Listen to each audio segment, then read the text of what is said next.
Around. May crush kasi ako ng isang istorya lang man ito.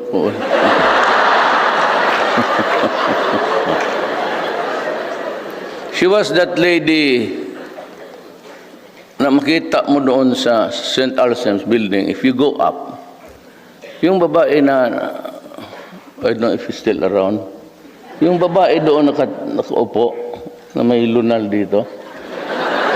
Kasi kung nandito pa siya, pakasalan kita ma'am pag nabiyuda ka na.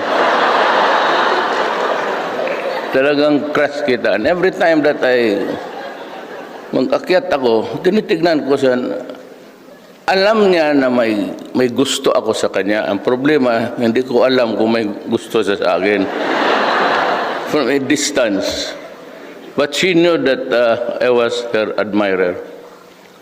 So yung pag-akyat mo, mayroon